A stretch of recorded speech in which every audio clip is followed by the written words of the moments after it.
Hi hello friends, welcome to my channel. Friends, video Bharat ಸಂವಿಧಾನದ ಪೀಠಿಕೆ ಆಗಿತ್ತು. ಅದರ ನೆಕ್ಸ್ಟ್ ಕಂಟಿನ್ಯೂಸ್ ಕ್ಲಾಸಸ್ನ ನೋಡೋಣ. ಸೊ ಭಾರತ ಸಂವಿಧಾನದಲ್ಲಿರುವ 25 ಭಾಗಗಳು. ಸೊ ನಾನು ಆಲ್ರೆಡಿ ಏನು ಹೇಳಿದ್ದೆ, ಭಾಗಗಳು, ವಿಧಿಗಳು ಮತ್ತು ಅನುಚ್ಛೇದಗಳು, ಅನುಸೂಚಿಗಳು. ಸೊ ಅದರಲ್ಲಿ ನಾವು 25 ಭಾಗಗಳನ್ನ ನೋಡ್ತೀವಿ. ಸೊ ಅದನ್ನು ಯಾವ್ಯಾವ್ದು ಬರುತ್ತೆ ಅಂತ ನೋಡೋದಾದರೆ ನಾವು ಫಸ್ಟಿಗೆ ನೋಡಿ, 1ನೇ ಭಾಗ ಭಾರತ ಒಕ್ಕೂಟ ಮತ್ತು ಭೂಪ್ರದೇಶ. ನೋಡಿ, ಇದನ್ನು ಅಷ್ಟು ಒಂದು ಸಾರಿ ಹೇಳಿ ಅರ್ಥ ಮಾಡ್ಕೊಳ್ಳೋದು ಸ್ವಲ್ಪ ಕಷ್ಟ ಆಗುತ್ತೆ. ಇದನ್ನು ನೀವು ಪದೇ ಪದೇ ಓದೋದ್ರಿಂದ, ನೋಡೋದ್ರಿಂದ, ಅರ್ಥ ಮಾಡ್ಕೊಳ್ಳೋದ್ರಿಂದ ಅಥವಾ ಕ್ವಶನ್ಸ್ನ ಸಾಲ್ವ್ ಮಾಡೋದ್ರಿಂದ ಈ ಒಂದು ಭಾಗಗಳೇನಿದೆ ಮತ್ತು ವಿಧಿಗಳೇನಿದೆ, ಸೊ ಅನುಸೂಚಿಗಳನ್ನ ಬೇಕಾದ್ರೆ ಈಸಿಯಾಗಿ ಫೈಂಡ್ ಔಟ್ ಮಾಡ್ಬೋದು. ಅದು ಬಿಟ್ಟರೆ ಭಾಗಗಳು ಮತ್ತು ಅದರ ವಿಧಿಗಳು ಬಂದು ನೀವು ಸ್ವಲ್ಪ ಜಾಸ್ತಿ ಹಾರ್ಡ್ ವರ್ಕ್ ಮಾಡಲೇಬೇಕಾಗುತ್ತೆ. ಸೊ ಫಸ್ಟ್ ಭಾಗ ಬಂದರೆ ಭಾರತ ಒಕ್ಕೂಟ ಮತ್ತು ಭೂಪ್ರದೇಶ, 2ನೇದು ಪೌರತ್ವ, 3ನೇದು ಮೂಲಭೂತ ಹಕ್ಕುಗಳು, 4ನೇದು ರಾಜ್ಯ ನಿರ್ದೇಶಕ ತತ್ವಗಳು, ಮೂಲಭೂತ ಕರ್ತವ್ಯಗಳು ಬಂದು 4A ಬರುತ್ತೆ. ಕೇಂದ್ರ ಸರ್ಕಾರ 5, ರಾಜ್ಯ ಸರ್ಕಾರ 6, ಬಿ ವರ್ಗದ ರಾಜ್ಯಗಳು 7ನೇ ಭಾಗ, ಕೇಂದ್ರಾಡಳಿತ ಪ್ರದೇಶಗಳು 8ನೇ ಭಾಗ, ಪಂಚಾಯತ್ ಸಂಸ್ಥೆಗಳು 9ನೇ ಭಾಗ, ಮುನ್ಸಿಪಾಲಿಟಿ 9A, ಸಹಕಾರಿ ಸಂಘಗಳು 9B. ನೆಕ್ಸ್ಟ್ ಅನುಸೂಚಿತ ಮತ್ತು ಬುಡಕಟ್ಟುಗಳು 10ನೇ ಭಾಗ, ಕೇಂದ್ರ ಮತ್ತು ರಾಜ್ಯಗಳ ಸಂಬಂಧಗಳು 11, ಹಣಕಾಸು ಆಸ್ತಿ ಮುಂತಾದವು 12, ಭಾರತದೊಳಗೆ ವ್ಯಾಪಾರ ಮತ್ತು ವಾಣಿಜ್ಯ 13ನೇ ಭಾಗ, ಕೇಂದ್ರ ಮತ್ತು ರಾಜ್ಯಗಳ ಆಡಳಿತ ಸೇವೆಗಳು ಬಂದು 14ನೇ ಭಾಗ, ನ್ಯಾಯಾಧೀಕರಣ 14A, ಚುನಾವಣೆಗಳು 15ನೇ ಭಾಗ, ಕೆಲವು ವರ್ಗಗಳಿಗೆ ಸಂಬಂಧಿಸಿದ ವಿಶೇಷ ನಿಯಮಗಳು ಬಂದು 16ನೇ ಭಾಗ, ಅಧಿಕೃತ ಭಾಷೆಗಳು 17, ತುರ್ತು ಪರಿಸ್ಥಿತಿ ಬಂದು 18, ಮಿಸಲೇನಿಯಸ್ ಅಥವಾ ಇತರೆ 19, ಸಂವಿಧಾನ ತಿದ್ದುಪಡಿ ಬಂದು 20. ಸೊ ಇದು ಕೇಳಬಹುದು ನೋಡಿ, ಇದಾಗಿರ್ಬೋದು. ಆಲ್ಮೋಸ್ಟ್ ಆಲ್ ಎಲ್ಲ ಕ್ವಶನ್ಸ್ಗಳು ರಿಪೀಟ್ ಆಗ್ತಾನೆ ಇದೆ, ಎಲ್ಲ ಎಕ್ಸಾಮ್ಸಲ್ಲೂ ಬರ್ತಾನೆ ಇರುತ್ತೆ. ಸೊ ಹಾಗಾಗಿ ನೀವೆಲ್ಲ ನೋಡ್ಕೊಳ್ಳೇಬೇಕಾಗುತ್ತೆ. ನೆಕ್ಸ್ಟು ತಾತ್ಕಾಲಿಕ ಮತ್ತು ವಿಶೇಷ ನಿಯಮಗಳು ಬಂದು 21ನೇ ಭಾಗ, ಚಿಕ್ಕ ಹೆಸರು ಮತ್ತು ಪ್ರಾರಂಭ ಪ್ರಕಟಣೆ ಇತ್ಯಾದಿ ಬಂದು 22ನೇ ಭಾಗ. ಸೊ ಇಷ್ಟು ಅದು 22 ಭಾಗಗಳು. ನೆಕ್ಸ್ಟು ಭಾರತದ ಸಂವಿಧಾನದಲ್ಲಿರುವ 12 ಅನುಸೂಚಿಗಳು ಅಂತ ಹೇಳಿದ್ರೆ, ಫಸ್ಟ್ ಒಂದು ರಾಜ್ಯಗಳು ಮತ್ತು ಕೇಂದ್ರಾಡಳಿತ ಪ್ರದೇಶಗಳ ವಿವರ ಬರುತ್ತೆ. 2ನೇ ಅನುಸೂಚಿ ಸಂವಿಧಾನಾತ್ಮಕ ಹುದ್ದೆಯಲ್ಲಿರುವ ವೇತನ, ಭತ್ಯೆ ಮತ್ತು ಸವಲತ್ತುಗಳು. 3ನೇ ಅನುಸೂಚಿ ಸಂವಿಧಾನಾತ್ಮಕ ಹುದ್ದೆಯಲ್ಲಿರುವ ಪ್ರಮಾಣ ವಚನ. 4ನೇ ಅನುಸೂಚಿ ರಾಜ್ಯಸಭೆಯಲ್ಲಿ ರಾಜ್ಯಗಳಿಗೆ ಸ್ಥಾನಮಾನಗಳ ಹಂಚಿಕೆ. ಸೊ ನೆಕ್ಸ್ಟ್ 5ನೇ ಅನುಸೂಚಿ ಅನುಸೂಚಿತ ಪ್ರದೇಶ ಮತ್ತು ಬುಡಕಟ್ಟು ಪ್ರದೇಶಗಳ ಆಡಳಿತ ಹಾಗೂ ನಿಯಂತ್ರಣ. 6ನೇ ಅನುಸೂಚಿ ಬಂದು ಈಶಾನ್ಯ ರಾಜ್ಯಗಳ ಆಡಳಿತ ಮತ್ತು ನಿಯಂತ್ರಣ. 7ನೇ ಅನುಸೂಚಿ ಕೇಂದ್ರ ಮತ್ತು ರಾಜ್ಯಗಳ ನಡುವೆ ಅಧಿಕಾರ ಹಂಚಿಕೆ. 8ನೇ ಅನುಸೂಚಿ ಅಧಿಕೃತ ಭಾಷೆಗಳು. 9 ಭೂ ಸುಧಾರಣೆ. 10 ಪಕ್ಷಾಂತರ ನಿಷೇಧ ಕಾಯ್ದೆ. ನೆಕ್ಸ್ಟ್ 11 ಬಂದು ಪಂಚಾಯತ್ ಸಂಸ್ಥೆಗಳ ಅಧಿಕಾರಿಗಳು ಮತ್ತು ಜವಾಬ್ದಾರಿಗಳು ಬರುತ್ತೆ, ಪಂಚಾಯತ್ ಸಂಸ್ಥೆದು ಬರುತ್ತೆ. ನೆಕ್ಸ್ಟ್ ಅನುಸೂಚಿ 11 ಬಂದು ಪಂಚಾಯತ್ ಸಂಸ್ಥೆಗಳದ್ದು. ಅನುಸೂಚಿ 12 ಬಂದು ನಗರ ಪಾಲಿಕೆಗಳ ಅಧಿಕಾರ ಮತ್ತು ಜವಾಬ್ದಾರಿಗಳು ಬರುತ್ತೆ 12ರಲ್ಲಿ. ಸೊ ಇಷ್ಟು ಬಂದು ಅನುಸೂಚಿಗಳು ಮತ್ತು ಅದರ ಭಾಗಗಳಾಗಿರುತ್ತೆ. ನೆಕ್ಸ್ಟ್ ವಿಧಿಗಳು ಸಹ ನೀವೇ ನೋಡ್ಕೊಳ್ಬೇಕಾಗುತ್ತೆ. ಸೊ ನೆಕ್ಸ್ಟ್ ನಾನು ನೋಡೋದಾದರೆ ಭಾರತದ ಸಂವಿಧಾನ. ಸೊ ಭಾರತ ಸಂವಿಧಾನ ಫಸ್ಟ್ ಬರೋದು ಪ್ರಸ್ತಾವನೆ ಅಂತಕ್ಕಂಥ ಒಂದು ವರ್ಡ್. ಸೊ ಪೀಠಿಕೆ ಆಯಿತು. ನಾವು ಪ್ರಸ್ತಾವನೆ ಬಗ್ಗೆ ನಾವು ನೋಡೋದಾದರೆ ಇದನ್ನು ಪೂರ್ವ ಪೀಠಿಕೆ ಅಂತ ಸಹ ಹೇಳ್ತಾರೆ. ಭಾರತ ಸಂವಿಧಾನದ ಪ್ರಸ್ತಾವನೆಯನ್ನು ಪೂರ್ವ ಪೀಠಿಕೆ ಅಂತಲೂ ಸಹ ಕರೀತಾರೆ. ಈ ಒಂದು ಪೂರ್ವ ಪೀಠಿಕೆಯ ಪ್ರಸ್ತಾವನೆ ಬಗ್ಗೆ ನಾವು ಫಸ್ಟ್ ಹೇಳೋದಾದರೆ, ಇದು ಭಾರತ ಸಂವಿಧಾನವು ವಿಶ್ವದಲ್ಲಿ ಅತ್ಯಂತ ಬೃಹತ್ ಗಾತ್ರದ ಸಂವಿಧಾನ ಆಗಿದೆ ಅಂತ ಆಲ್ರೆಡಿ ಇಂದು ಕ್ಲಾಸಲ್ಲಿ ತಿಳ್ಕೊಂಡಿದ್ದೀವಿ. ಸೊ ಹಾಗಾಗಿ ಈ ಒಂದು ಭಾರತ ಸಂವಿಧಾನವು ವಿಶ್ವದಲ್ಲೇ ಅತ್ಯಂತ ಬೃಹತ್ ಅಥವಾ ದೊಡ್ಡದಾದ ಒಂದು ಸಂವಿಧಾನವಾಗಿದೆ. ಸೊ ನೆಕ್ಸ್ಟ್ ಅದರಲ್ಲಿ ಆ ಒಂದು ಸಂವಿಧಾನದಲ್ಲಿ ಏನೇನು ಬರುತ್ತೆ ಅಂತ ಈಗ ಅದ್ರ ಕೆಳಗಡೆ ನೋಡ್ಕೊಂಡು ಹೋದರೆ, ನಾವು ಫಸ್ಟಿಗೆ ಪ್ರಸ್ತಾವನೆಯು ಸಂವಿಧಾನದ ಧ್ಯೇಯೋದ್ದೇಶಗಳನ್ನು ಸಂಕ್ಷಿಪ್ತವಾಗಿ ವಿವರಿಸುತ್ತದೆ. ಧ್ಯೇಯೋದ್ದೇಶಗಳನ್ನು, ಈ ಸಂವಿಧಾನದ ಇರ್ತಕ್ಕಂಥ ಒಂದು ಧ್ಯೇಯಗಳು, ಉದ್ದೇಶಗಳೇನಿದೆ ಅದನ್ನು ಈ ಒಂದು ಪ್ರಸ್ತಾವನೆಯಲ್ಲಿ ತಿಳಿಸಲ್ಪಡುತ್ತೆ. ನೆಕ್ಸ್ಟು ಪ್ರಸ್ತಾವನೆಯನ್ನು ಸಂವಿಧಾನದ ಹೃದಯ ಅಂತ ಹೇಳ್ತಾರೆ. ಸಂವಿಧಾನದ ಹೃದಯ ಯಾವುದಂತ ಹೇಳಿದರೆ ಪ್ರಸ್ತಾವನೆ. ನೆಕ್ಸ್ಟ್ ಇನ್ನೂ ಒಂದು ಬರುತ್ತೆ ಮುಂದೆ, ಅದನ್ನು ಹೇಳ್ತೀನಿ. ನೆಕ್ಸ್ಟ್ ಪ್ರಸ್ತಾವನೆಯನ್ನು ರಾಜಕೀಯ ಜಾತಕ ಎಂದು ಕರೆದವರು KM ಮುನ್ಸಿ ಅಂತಕ್ಕಂಥವ್ರು ಈ ಒಂದು ಪ್ರಸ್ತಾವನೆಯನ್ನು ರಾಜಕೀಯ ಜಾತಕ ಅಂತ ಸಹ ಕರೀತಾರೆ. ಸಂವಿಧಾನದ ಹೃದಯ ಯಾವುದು ಅಂತ ಕೇಳಿದ್ರೆ ಪ್ರಸ್ತಾವನೆ ಆಗುತ್ತೆ. ಮತ್ತು ರಾಜಕೀಯ ಜಾತಕ ಅಂತ ಹೇಳಿದವರು ಯಾರು ಅಂತ ಸಹ ಕೇಳ್ಬೋದು, ಅಥವಾ KM ಮುನ್ಸಿಯವರು ಪ್ರಸ್ತಾವನೆಯನ್ನು ಏನೆಂದು ಹೇಳಿದ್ದಾರೆ, ಏನೆಂದು ಕರೆದಿದ್ದಾರೆ ಅಂತ ಸಹ ಕೇಳಬಹುದು. ನೆಕ್ಸ್ಟ್ ಪ್ರಸ್ತಾವನೆಯ ಪರಿಕಲ್ಪನೆಯನ್ನು ಅಮೆರಿಕ ಸಂವಿಧಾನದಿಂದ ಎರವಲನ್ನು ಪಡೆಯಲಾಗಿದೆ ಅಂತ ಆಲ್ರೆಡಿ ಕ್ಲಾಸಲ್ಲಿ ನಾವು ನೋಡಿದ್ದೀವಿ. ನೆಕ್ಸ್ಟ್ ಪ್ರಸ್ತಾವನೆಯನ್ನು ನೀಡಿದವರು ಅಂದರೆ ಜವಾಹರ್ಲಾಲ್ ನೆಹರೂರವರು. ಈ ಒಂದು ಭಾರತ ಸಂವಿಧಾನ ಪ್ರಸ್ತಾವನೆಯನ್ನು ಕೊಟ್ಟಂಥವ್ರು ಜವಾಹರ್ಲಾಲ್ ನೆಹರು ಅವರಾಗಿರ್ತಾರೆ. ಸೊ ಡಿಸೆಂಬರ್ 13, 1946ರಲ್ಲಿ ಈ ಒಂದು ಪ್ರಸ್ತಾವನೆಯನ್ನು ನೀಡ್ತಾರೆ. ನೆಕ್ಸ್ಟ್ ಇದರ ಒಂದು ಉದ್ದೇಶ ಅಥವಾ ಏನಕ್ಕೆ ನೀಡೋದ್ರೆ ಧ್ಯೇಯಗಳ ನಿರ್ಣಯ ಅಂತಕ್ಕಂಥದ್ದು ಈ ಒಂದು ಜವಾಹರ್ಲಾಲ್ ನೀಡ್ತಕ್ಕಂಥ ಪ್ರಸ್ತಾವನೆಯ ಒಂದು ಉದ್ದೇಶದ ಧ್ಯೇಯಗಳ ನಿರ್ಣಯ. ನೆಕ್ಸ್ಟು ಇದನ್ನು ಯಾವಾಗ ಅಂಗೀಕಾರವಾಯಿತು ಅಂತಂದರೆ ಜನವರಿ 22, 1947ರಲ್ಲಿ. ಸೊ ಪ್ರಸ್ತಾವನೆಯನ್ನು ಕೊಟ್ಟಿದ್ದು ಡಿಸೆಂಬರ್ 13, 1946ರಲ್ಲಿ. ಈ ಒಂದು ಧ್ಯೇಯಗಳ ನಿರ್ಣಯ ಅಂತ ಒಂದು ಇದನ್ನು ಕೊಟ್ಟು ಈ ಒಂದು ಪ್ರಸ್ತಾವನೆಯನ್ನು ಅಂಗೀಕಾರ ಮಾಡಿದ್ದು ಜನವರಿ 22, 1947ರಲ್ಲಿ. ನೆಕ್ಸ್ಟ್ 1789 ಫ್ರೆಂಚ್ ಕ್ರಾಂತಿಯಿಂದ ಗಣರಾಜ್ಯ, ಸ್ವಾತಂತ್ರ್ಯ, ಸಮಾನತೆ, ಭ್ರಾತೃತ್ವವನ್ನು ಪಡ್ಕೊಳ್ತಾರೆ. 1917 ರಷ್ಯಾ ಕ್ರಾಂತಿಯಿಂದ ಸಾಮಾಜಿಕ, ಆರ್ಥಿಕ, ಸಾಮಾಜಿಕ ನ್ಯಾಯವನ್ನು ತಗೊಳ್ತಾರೆ. ಸೊ ಇಷ್ಟು ಒಂದು ಪ್ರಸ್ತಾವನೆ. ಈ ಪ್ರಸ್ತಾವನೆಯಲ್ಲಿ ಸಮಾಜವಾದಿ, ಜಾತ್ಯತೀತ, ಐಕ್ಯತೆ ಪದಗಳನ್ನು ಸೇರಿಸಿದ ವರ್ಷ ಬಂದು 1976. 42ನೇ ತಿದ್ದುಪಡಿಯಲ್ಲಿ ಈ ಒಂದು 3 ಪದಗಳ ಯಾವುದಿರುತ್ತೆ, ಸಮಾಜವಾದಿ ಮತ್ತು ಜಾತ್ಯತೀತ ಮತ್ತು ಏಕತೆ, ಸಮಗ್ರತೆ ಅಂತಕ್ಕಂಥ 3 ಪದಗಳನ್ನು 42ನೇ ತಿದ್ದುಪಡಿಯಲ್ಲಿ 1976ರಲ್ಲಿ ಈ ಒಂದು 3 ಪದನ ತಗೊಳ್ತಾರೆ. ಅದಕ್ಕೆ ಮೊದಲು ಇದ್ದಿರ್ತಕ್ಕಂಥದ್ದು ಸ್ವತಂತ್ರ, ಸಾರ್ವಭೌಮ, ಸಮಾಜವಾದಿ, ಜಾತ್ಯತೀತ, ಪ್ರಜಾಸತ್ತಾತ್ಮಕ ಅಂತಕ್ಕಂಥ ಪದಗಳು ಮಾತ್ರ ಈ ಭಾರತೀಯ ಸಂವಿಧಾನದಲ್ಲಿ ಇರ್ತವೆ. ಸೊ ಈ ಕ್ವಶನ್ ಬಂದಿತ್ತು ಯಾವುದೋ ಒಂದು ಎಕ್ಸಾಮಲ್ಲಿ, PSI ಎಕ್ಸಾಮಲ್ಲಿ, ಸಮಾಜವಾದಿ, ಜಾತ್ಯತೀತ, ಐಕ್ಯತೆ ಅಂತಕ್ಕ ಪದಗಳು ಯಾವ ತಿದ್ದುಪಡಿಯ ಮೂಲಕ ಸೇರ್ಪಡೆಯಾದವು ಅಂತ. ಸೊ 42ನೇ ತಿದ್ದುಪಡಿ 1976ರಲ್ಲಿ. ನೆಕ್ಸ್ಟ್ ಪ್ರಸ್ತಾವನೆಗೆ ಸಂಬಂಧಿಸಿದಂತೆ ಸುಪ್ರೀಂ ಕೋರ್ಟ್ನ ತೀರ್ಪುಗಳು ಅಂತ ಹೇಳಿದ್ದಾರೆ. ಸುಪ್ರೀಂ ಕೋರ್ಟ್ನಲ್ಲಿ ಈ ಪ್ರಸ್ತಾವನೆಗೆ ಏನೆಲ್ಲ ಒಂದು ಇದನ್ನ ಕೊಡ್ತಾರೆ ಅಂತ ನೋಡೋದಾದರೆ, ಬೇರುಬಾರಿ ಪ್ರಕರಣ ಅಂತಕ್ಕಂಥ ಒಂದು ಪ್ರಕರಣದಡಿಯಲ್ಲಿ 1960ರಲ್ಲಿ ಪ್ರಸ್ತಾವನೆಯು ಸಂವಿಧಾನದ ಭಾಗವಲ್ಲ ಅಂತ ಹೇಳ್ತಾರೆ. ಬೇರುಬಾರಿ ಪ್ರಕರಣದ ಪ್ರಕಾರ ಪ್ರಸ್ತಾವನೆಯು ಸಂವಿಧಾನದ ಭಾಗವಲ್ಲ ಅಂತ ಫಸ್ಟ್ ತೀರ್ಪನ್ನು ಕೊಡ್ತಾರೆ. ನೆಕ್ಸ್ಟ್ ಏನಾಗುತ್ತೆ, ಕೇಶವಾನಂದ ಭಾರತಿ ಪ್ರಕರಣದಲ್ಲಿ ಪ್ರಸ್ತಾವನೆಯು ಸಂವಿಧಾನದ ಭಾಗ ಅಂತ ಹೇಳ್ತಾರೆ. ಸೊ 1960ರಲ್ಲಿ ಈ ಒಂದು ಸಂವಿಧಾನದ ಭಾಗ ಅಲ್ಲ ಅಂತ ಹೇಳ್ತಾರೆ. ನೆಕ್ಸ್ಟು ಕೇಶವಾನಂದ ಭಾರತಿಯವರ ಪ್ರಕರಣದಲ್ಲಿ ಪ್ರಸ್ತಾವನೆಯು ಸಂವಿಧಾನದ ಭಾಗ ಅಂತ ಹೇಳ್ತಾರೆ. ನೆಕ್ಸ್ಟ್ LIC ಆಫ್ ಇಂಡಿಯಾ ಪ್ರಕರಣ 1995 ಪ್ರಸ್ತಾವನೆಯು ಸಂವಿಧಾನದ ಅವಿಭಾಜ್ಯ ಅಂಗ ಅಂತ ಸಹ ಹೇಳ್ತಾರೆ. ಸಂವಿಧಾನ ಭಾಗ ಅಂತಲೂ ಹೇಳ್ತಾರೆ, ಸಂವಿಧಾನದ ಅವಿಭಾಜ್ಯ ಅಂಗ ಪ್ರಸ್ತಾವನೆ ಅಂತಕ್ಕಂಥದ್ದು LIC ಆಫ್ ಇಂಡಿಯಾ ಪ್ರಕರಣದಲ್ಲಿ 1995ರಲ್ಲಿ ಫೈನಲ್ ಆಗಿ ರಿಸಲ್ಟನ್ನು ಕೊಡ್ತಾರೆ. ನೆಕ್ಸ್ಟ್ ಪ್ರಸ್ತಾವನೆಯ ಪ್ರಮುಖ ಪದಗಳು ಮತ್ತು ಅರ್ಥ ಅಂತ ನೋಡೋದಾದರೆ, ಭಾರತ ಪ್ರಜೆಗಳಾದ ನಾವು ಅಂತಕ್ಕಂಥದ್ದು ಸಂವಿಧಾನದ ಪ್ರಸ್ತಾವನೆಯಲ್ಲಿ ಮೊದಲನೇ ಪದನೇ ಆಗಿರ್ತದೆ.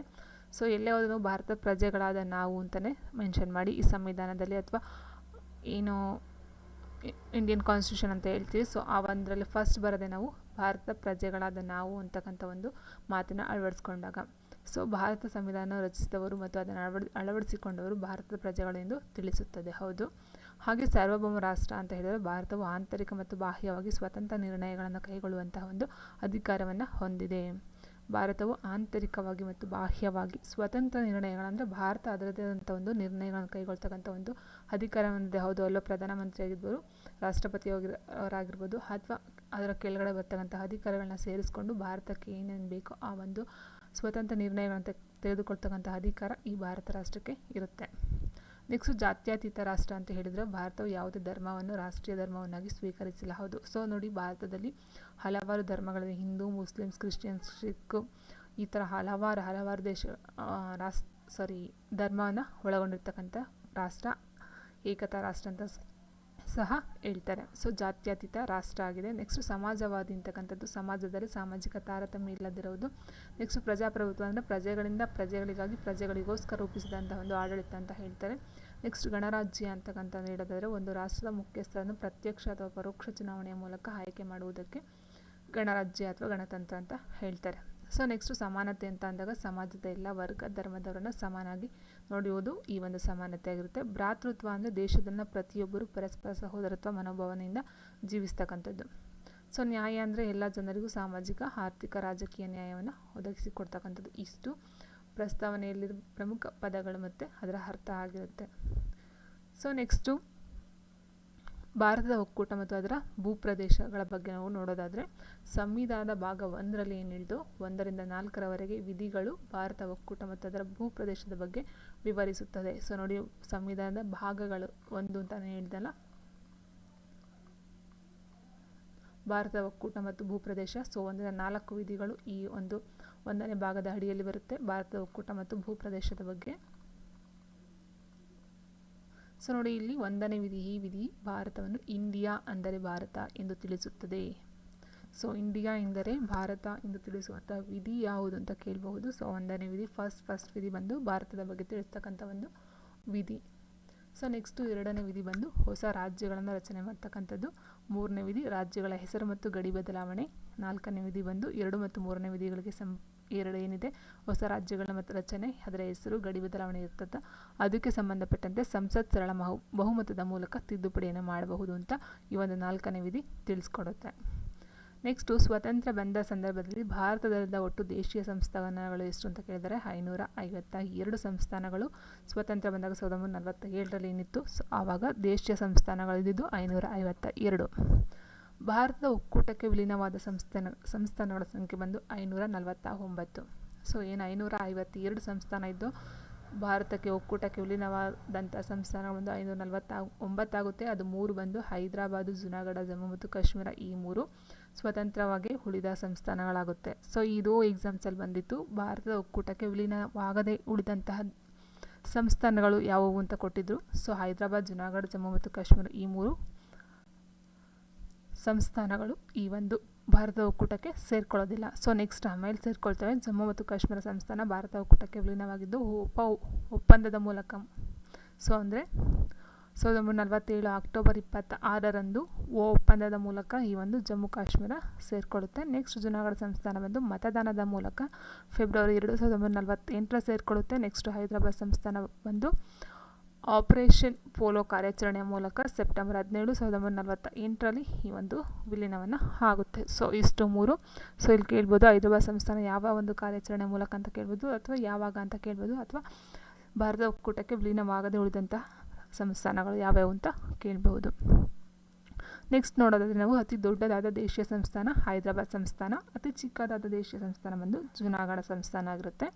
ನೆಕ್ಸ್ಟು ಭಾರತದ ಒಕ್ಕೂಟಕ್ಕೆ ಸೇರಿದ ಮೊದಲ ದೇಶೀಯ ಸಂಸ್ಥಾನ ಬಂದು ಕೊಚ್ಚಿನ್ ಸಂಸ್ಥಾನ. ಸೊ ನಾವೇನು ಹೇಳಿದ 549 ಸಂಸ್ಥಾನ, ಅದರಲ್ಲಿ ಮೊದಲ ಬಾರಿಗೆ ಸೇರತಕ್ಕಂಥ ಸಂಸ್ಥಾನ ಬಂದು ಕೊಚ್ಚಿನ್. ಸೊ ನೆಕ್ಸ್ಟು 1950ರಲ್ಲಿ ಭಾರತದ ಸಂವಿಧಾನದ ಜಾರಿಗೆ ಬಂದಾಗ ಭಾರತದಲ್ಲಿದ್ದ 29 ರಾಜ್ಯಗಳನ್ನು ABCD ವರ್ಗಗಳು ಎಂದು 4 ಭಾಗಗಳಾಗಿ ವಿಂಗಡಿಸಲಾಗಿತ್ತಂತೆ. ಸೊ ಈಗ ಅಟ್ ಪ್ರೆಸೆಂಟ್ ಏನಂದರೆ 29 ಇಲ್ಲ 28 ರಾಜ್ಯಗಳಿದ್ದಾವೆ. ಸೊ ಆಗಿರ್ತಕ್ಕಂಥ 29 ರಾಜ್ಯಗಳನ್ನ 4 ವರ್ಗಗಳಾಗಿ ವಿಂಗಡಿಸಿ ಅದಕ್ಕೆ ABCD ಅಂತ ನೇಮಿಸಿದ್ರಂತೆ. ಸೊ ನೆಕ್ಸ್ಟ್ ದೇಶೀಯ ಸಂಸ್ಥಾನಗಳ ಮಂತ್ರಿ ಬಂದು ಸರ್ದಾರ್ ವಲ್ಲಭಾಯ್ ಪಟೇಲ್. ಯಾವಾಗ ಅಂದರೆ ಆಗ 1950 ಏನಿತ್ತು ಆವಾಗ ದೇಶೀಯ ಸಂಸ್ಥಾನದ ಮಂತ್ರಿ ಬಂದು ಸರ್ದಾರ್ ವಲ್ಲಭಾಯ್ ಪಟೇಲ್ ಅವರು ಆಗಿರ್ತಾರೆ. ನೆಕ್ಸ್ಟ್ ಒಕ್ಕೂಟದ ಭಾರತದ ಕಾರ್ಯದರ್ಶಿ ಬಂದು VP ಮೆನನ್ ಅವರು ಆಗಿದ್ದರು. ನೆಕ್ಸ್ಟು ರಾಜ್ಯಗಳ ಪುನರ್ರಚನೆಗೆ ಸಂಬಂಧಿಸಿದ ಆಯೋಗಗಳು ಯಾವುವು? ಸೊ ರಾಜ್ಯಗಳ ಪುನರ್ರಚನೆಗೆ ಸಂಬಂಧಿಸಿದ ಆಯೋಗಗಳು. ಸೊ ಇಲ್ಲಿ SK ದಾರ್ಸ್ ಆಯೋಗ, JVP ಸಮಿತಿ, ಫಜಲ್ ಅಲಿ ಆಯೋಗ ಅಂತಕ್ಕಂಥ 3 ಆಯೋಗಗಳು ಬರ್ತವೆ. SK ದಾರ್ ಆಯೋಗ 1948ರಲ್ಲಿ ಭಾಷೆಗಳ ಆಧಾರದಲ್ಲಿ ರಾಜ್ಯಗಳ ರಚನೆಯನ್ನು ತಿರಸ್ಕಾರ ಮಾಡುತ್ತಂತೆ. ಸೊ ಆಲ್ಮೋಸ್ಟ್ ಅಲ್ಲಿಗೆಲ್ಲ ಭಾಷೆಗಳ ಆಧಾರದ ಮೇಲೇ ಈ ಒಂದು ರಾಜ್ಯಗಳ ವಿಂಗಡಣೆ ಆಗಿರೋದು. ಸೊ ಆದರೆ ಸ್ಟಾರ್ಟಿಂಗಲ್ಲಿ 1948ರಲ್ಲಿ ಏನು ಮಾಡ್ತಾರೆ, SK ದಾರ್ ಆಯೋಗ ಭಾಷೆಗಳ ಆಧಾರದಲ್ಲಿ ರಾಜ್ಯಗಳ ರಚನೆಯನ್ನು ತಿರಸ್ಕಾರವನ್ನು ಮಾಡ್ತಾರೆ. ಸೊ ನೆಕ್ಸ್ಟ್ ಏನಾಗುತ್ತೆ, JVP ಸಮಿತಿ 1948ರಲ್ಲಿ ಭಾಷೆಗಳ ಆಧಾರದಲ್ಲಿ ರಾಜ್ಯಗಳು ರಚಿಸೋದು ಸೂಕ್ತ ಅಲ್ಲ ಅಂತ ಸೊ ಅವರು ಸಹ ತಿರಸ್ಕಾರವನ್ನು ಮಾಡ್ತಾರಂತೆ.